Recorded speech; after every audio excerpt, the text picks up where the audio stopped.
So I should probably read it again just to make sure that it's, this one says, just as Abraham believed God and it was accounted to him for righteousness. Sounds pretty much the same. What's that, Burke? Read Genesis 15 and whatever. Genesis 15, verse 6. Yeah, we'll get to that. I am certain of that. I'm absolutely certain of it.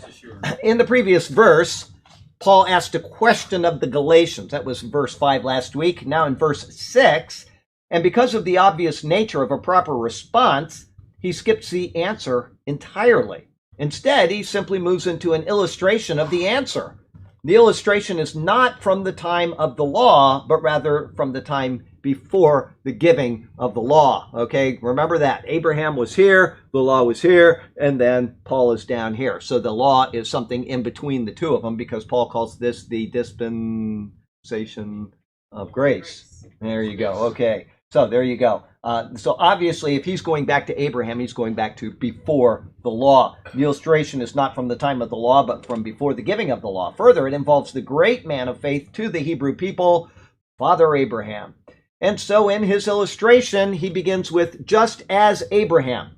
If one were to pull out any example of faith in God and in his promises, Abraham is the logical person to choose. The record of his life demonstrates a reliance on the Lord at a time when such reliance was unknown to the ancient world. But you know what? It does say that Abraham was where when he was called?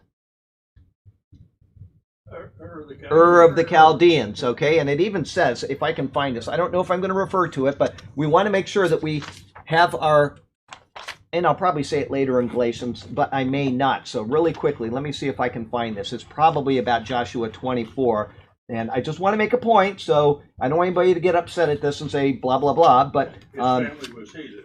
What's that? That his family was heathen? That his family was heathen. That's exactly right. It says, we want to see if we can find this. It's Joshua 24. And Joshua said to the people, thus says the Lord God of Israel, your fathers, including Terah, who is Abraham's father, and Terah, the father of Abraham and the father of Nahor, dwelt on the other side of the river in old times, and they served other gods. So he doesn't say Abraham explicitly, but we know that Abraham was a part of that because he came from Ur of the Chaldees.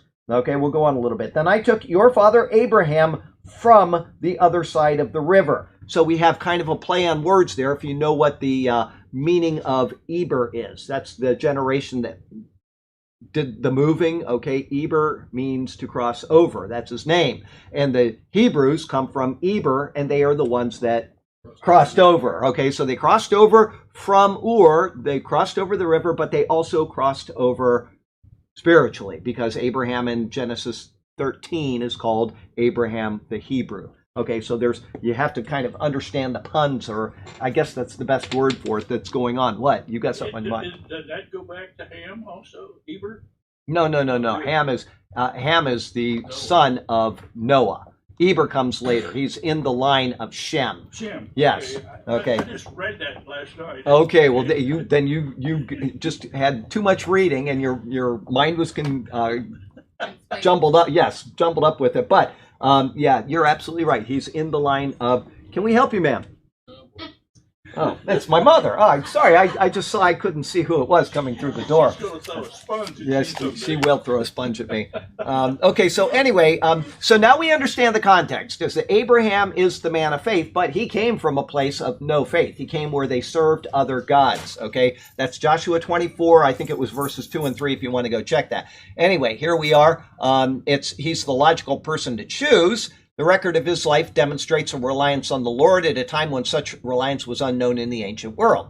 And because of this, the example Paul will show that a precedent had been set which preempts righteousness coming through the law. This is what he's going to do. He's going to show that righteousness has nothing to do with the law of Moses. It was preempted completely.